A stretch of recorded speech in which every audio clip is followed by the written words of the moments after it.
Ethan came home earlier than planned, the kind of early that feels like a gift.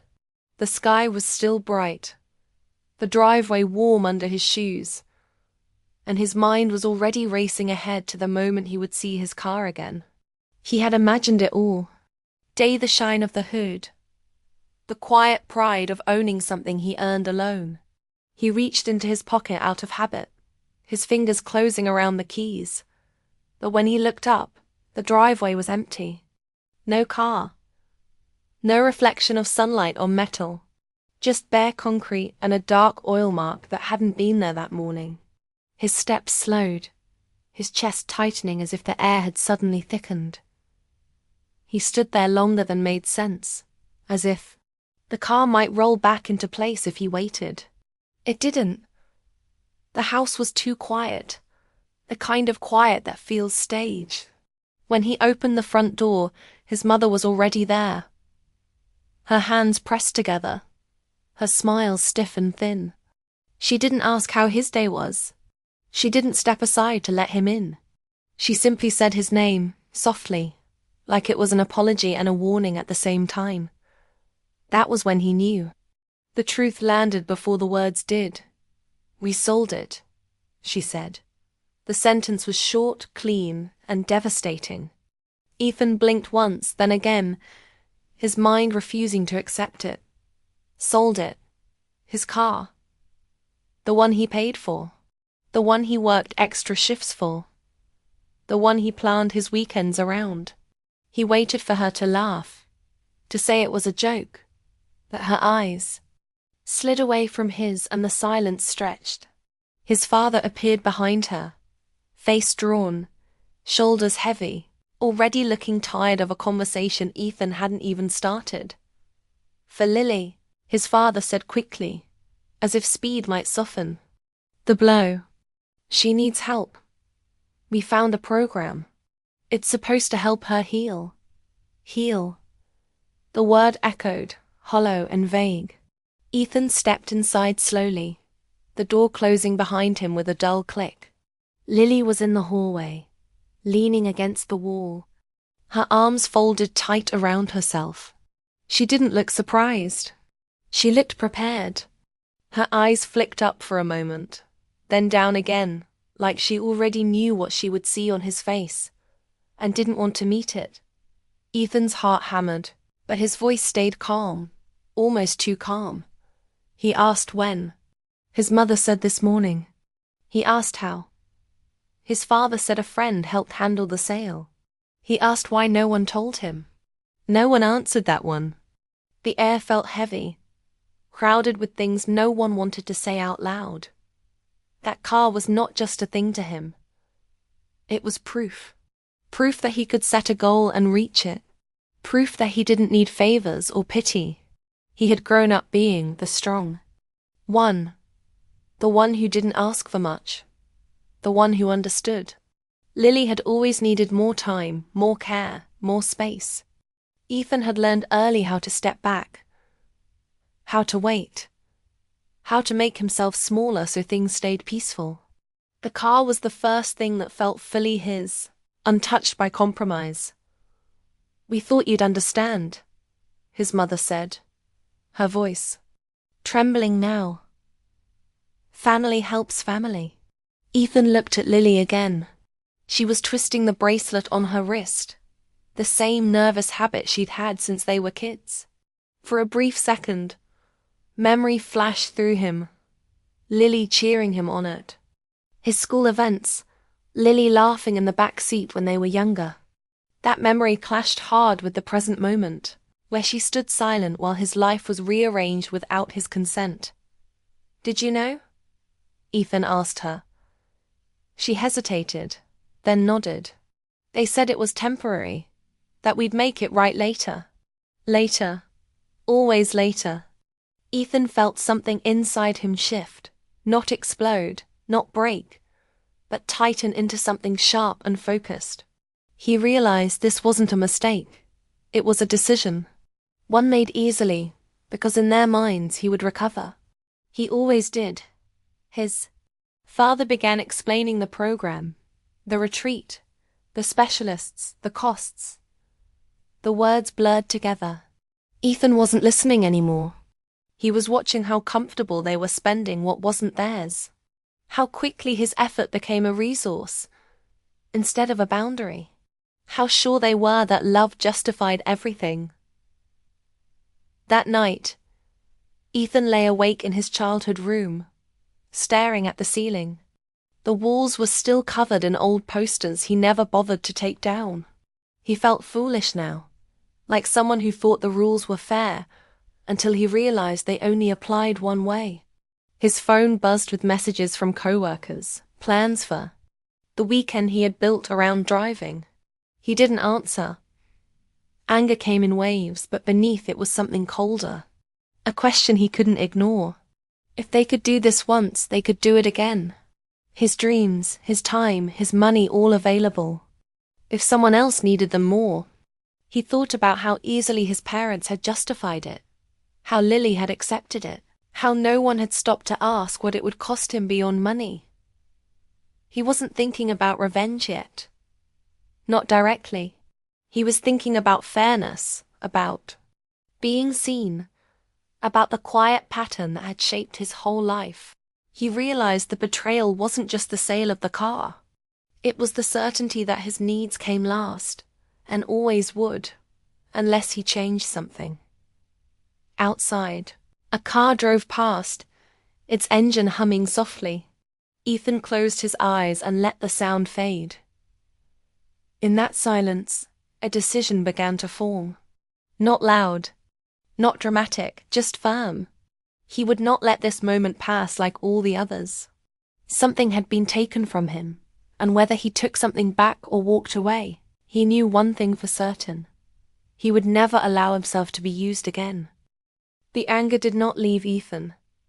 It followed him into every room, sat beside him at work, and waited for him at night. It did not shout. It stayed quiet and sharp, like a thought he could not turn off. He went back to his routine, woke up early, showed up on time, did his job well, but everything felt different. Every task reminded him of how much control he had once believed he had over his own life. Now that belief felt thin and fragile. At home, he watched his family more closely than ever. His parents moved around him with care, their voices soft, their questions careful. They asked if he was okay, if he needed anything, but never asked if they had crossed a line. Lily avoided him at first, then slowly returned to normal, talking about the program, the people she met, the peace she hoped to find. She spoke like someone reading from a script she believed in. Each word made Ethan feel more invisible. He noticed patterns he had ignored for years. How his parents leaned toward Lily when she spoke, even when he was the one standing closer.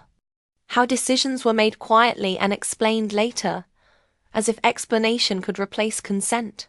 He saw how sacrifice was expected from him, but treated as kindness when offered by them. The more he noticed, the harder it became to stay silent. At night, Ethan sat with his thoughts and let them run. He thought about fairness, about effort, at how easily love turned into pressure. He opened old files on his laptop, not out of anger at first, but habit. He had always been organized. He tracked expenses, saved receipts, knew where money went. As he looked through the numbers, something clicked. He knew more than they realized. He knew how the sale had been handled, how fast the money moved, where it ended up. The idea came slowly. Not revenge. He told himself. Truth. Exposure. Balance. If they could make a choice without him, he could make one too. He imagined sitting across from them, laying everything out, forcing them to see what they had done. He imagined the shock on their faces when they realized he wasn't as powerless as they thought. The thought brought him a calm that felt dangerous. Still, doubt followed close behind. He remembered being younger, watching his parents struggle when Lily first started to break down. The fear in their eyes had been real. They hadn't known what to do, only that they were losing her piece by piece. Back then, Ethan had stepped up without being asked. He had helped, waited, adjusted. He told himself that was what family did.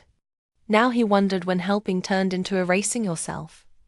The plan grew clearer with each passing day. He could talk to relatives, share details, ask questions that would lead to answers his parents didn't want to give. He could make the imbalance public, force a conversation they had avoided for years. It wouldn't be loud or cruel. It would be clean, careful, and controlled. That made it feel justified. One evening, Lily found him in the kitchen, staring at nothing. She asked if he was angry. He said he didn't know. That was the truth. Anger was part of it, but beneath it was hurt, and beneath that was exhaustion. She told him the program was helping, that she felt lighter, that she was finally breathing again. Ethan listened, nodding, that his chest tightened. Her healing was real to her. His loss was real to him. Both could exist, yet only one seemed to matter. "Did you ever think about how I'd feel?" he asked, not accusing, just asking. Lily looked surprised, then uncomfortable. "I thought you'd be okay," she said. "You always are." The words stayed with him long after she left the room. "You always are."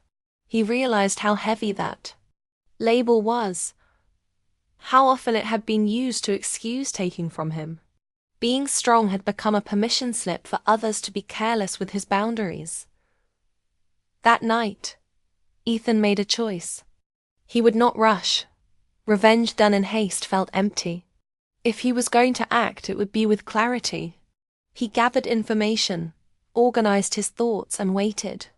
Each step felt like tightening a knot, one that could either hold or choke him. He wasn't sure which yet. His parents sensed the shift. His father tried to reconnect, suggested dinner together, casual talks that avoided the real issue. His mother left small gestures of care, favorite meals, quiet apologies that never reached the heart of the matter. Ethan accepted them politely, but something had changed. He no longer filled the gaps for them. He let silence sit where excuses used to live. As the days passed, the weight of his plan pressed harder on his conscience. He imagined the fallout, the shame, the fractured relationships. He told himself they deserved to face consequences. Then he wondered what those consequences would cost him. Revenge promised release, but it also promised permanence. Once done, it could not be undone. Ethan stood at a crossroads he never asked to reach. One path led to confrontation, control, and a sense of justice that tasted sharp and final. The other led to restraint, uncertainty, and the risk of being overlooked again. Both demanded something from him. Both would change him. He realized then that revenge was not just about punishment. It was about reclaiming power. The question was whether power taken this way would truly belong to him, or if it would tie him forever to the moment he wanted to escape. The plan waited, ready. So, did his doubt? The meeting happened sooner than Ethan expected. His parents asked him to sit down one Sunday afternoon, their voices careful, their faces tight with worry. The house felt smaller than usual, the air heavy, like it was holding its breath. Sunlight came through the window, bright and calm, completely wrong for what was about to happen. Ethan sat across from them at the dining table, his back straight, his hands steady. He had already decided this moment would not control him. His father spoke first, saying they felt distance, saying they wanted peace again. His mother nodded, adding that family should not feel divided. They talked about love, about sacrifice, about how hard things had been lately. Ethan listened without interrupting. He had listened his whole life. When they finally stopped, he reached into his bag and placed a folder on the table. The sound it made was soft, but it changed everything. He opened it slowly, laying out papers one by one. Sale records, bank movements, dates, numbers. Nothing dramatic, nothing emotional, just facts. His parents stared, confusion turning into fear, as they understood what he was showing them. Ethan spoke calmly, his voice steady, almost distant. He explained how the car had been sold, where the money went, how quickly decisions were made without him. He did not raise his voice. He didn't need to. "I know everything," he said. "I always have." Silence filled the room. His mother's eyes widened. His father's shoulders dropped. For the first time, they looked unsure, not of the situation, but of him. The strong one. The quiet one. The one who would understand. Ethan felt a surge of power rise in his chest. This was it. This was the edge. "I can take this further," he continued. "I can ask questions. I can involve people you don't want involved. I can make sure everyone knows how this choice was made." His father swallowed hard. His mother reached for his arm, then stopped. The balance of the room had shifted. For the first time, Ethan was not reacting. He was leading. The thought thrilled and scared him at the same time. Then Lily spoke. She had been quiet until now, sitting slightly back from the table. Her voice was soft but clear. "I didn't want it to hurt you like this." Ethan turned to her, really looked at her. She wasn't hiding behind weakness now. Her eyes were wet, but honest. She looked tired, not fragile. "Tired.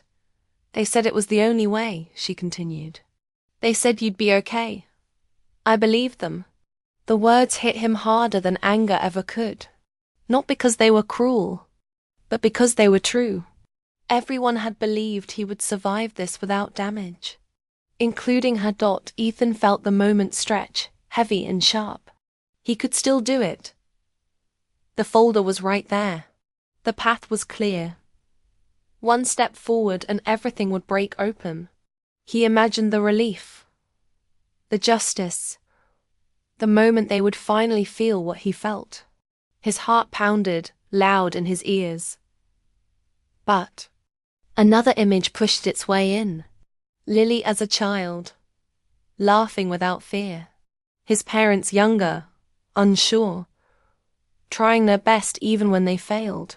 He saw their mistakes clearly now, but he also saw their fear. Fear didn't excuse what they did, but it explained it. Revenge suddenly felt too clean for something this messy. Ethan closed the folder. The sound was final. "I won't do it," he said. His parents looked stunned. Lily let out a breath she didn't know she was holding. Ethan stood up, the chair, scraping softly against the floor. His hands shook slightly now, the weight of the choice settling in. "This doesn't mean it's okay," he said. "It doesn't mean I forgive you. It means I won't destroy us just to feel better for a moment." His father tried to speak, but Ethan raised a hand. "I'm not finished." He told them how it felt to be overlooked, how being strong had turned into being convenient, how his dreams were treated like tools instead of goals. Each word came fast now, not angry, but firm. He wasn't attacking. He was claiming space.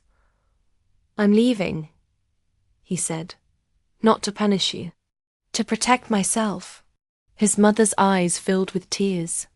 "We never meant—" "I know," Ethan replied. "That's the problem." He walked toward the door, his steps steady. Behind him, the family he had always tried to hold together sat in silence. He paused at the doorway, not turning back. "This was your choice," he said quietly. "What happens next is mine." Outside, the air felt cooler, lighter. His heart still raced, but beneath it was something new. Not victory, not loss. Freedom mixed with fear. He had stepped away from revenge at the last second, not because he was weak, but because he understood the cost as he walked down the street. Ethan realized the hardest part wasn't holding back. It was choosing a future that didn't revolve around pain. The moment had passed. The decision was made, and nothing would ever be the same again. Ethan moved out within a week. He packed only what mattered, leaving behind old trophies, unused furniture, and memories that no longer fit him. The new apartment was small, quiet, and far from perfect, but it was his. The first night there, he sat on the floor with his back against the wall and listened to the silence. It felt strange, almost loud, but it was honest. No expectations waited for him in that room. No one assumed his strength meant permission. Days passed, then weeks. Life did not suddenly become easy, but it became clear. Ethan built a routine that belonged to him alone. He worked, cooked simple meals, and slept without tension in his chest. The loss of the car still hurt. He felt it every time he waited for a bus or walked longer than planned. Yet the pain slowly changed. It no longer felt like something taken from him. It felt like a reminder of what he refused to lose again. His parents reached out carefully. Calls came without demands, messages without excuses. They spoke differently now, slower, as if learning a new language. Apologies arrived without defense. Ethan listened but did not rush to comfort them. He understood now that healing did not require fixing others.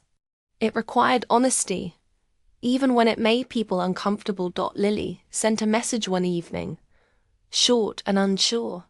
She said she was trying to take responsibility for herself. She said she didn't want her healing to cost someone else their life or dreams. Ethan read the message twice before replying. He told her he hoped she found peace. He did not promise closeness. Not yet. Boundaries, he learned, were not walls. They were doors he could choose when to open. The urge for revenge faded slowly, like a storm moving away. Sometimes it returned, in quiet moments, whispering what might have felt good, what justice might have looked like. Ethan let the thoughts pass without chasing them. He saw now that revenge would have tied him forever to that day in the driveway, to the absence where his car once stood. Letting go was not weakness, it was release. One evening as he walked home from work, a car passed him, its engine smooth and confident. He paused, watching the lights disappear down the road.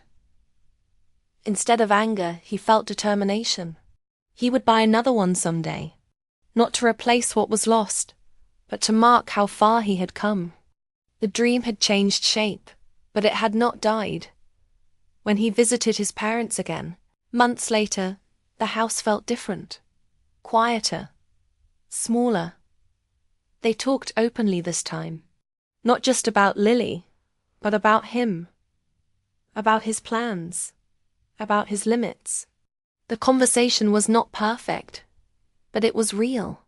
For the first time, Ethan felt seen without having to prove anything. As he left that night, his father stopped him at the door. He thanked him, not for his patience, but for his honesty. The words mattered more than Ethan expected. He walked away feeling lighter, not because everything was fixed, but because the truth was finally out in the open. Ethan learned that revenge promises power but often steals peace. Walking away did not erase the hurt, but it gave him room to grow beyond it. He stopped measuring justice by pain, returned and started measuring it by control reclaimed. The betrayal had changed him, but it had not broken him. It taught him the cost of silence and the value of choosing himself. In the end, the greatest victory was not making others suffer. It was refusing to suffer in silence ever again.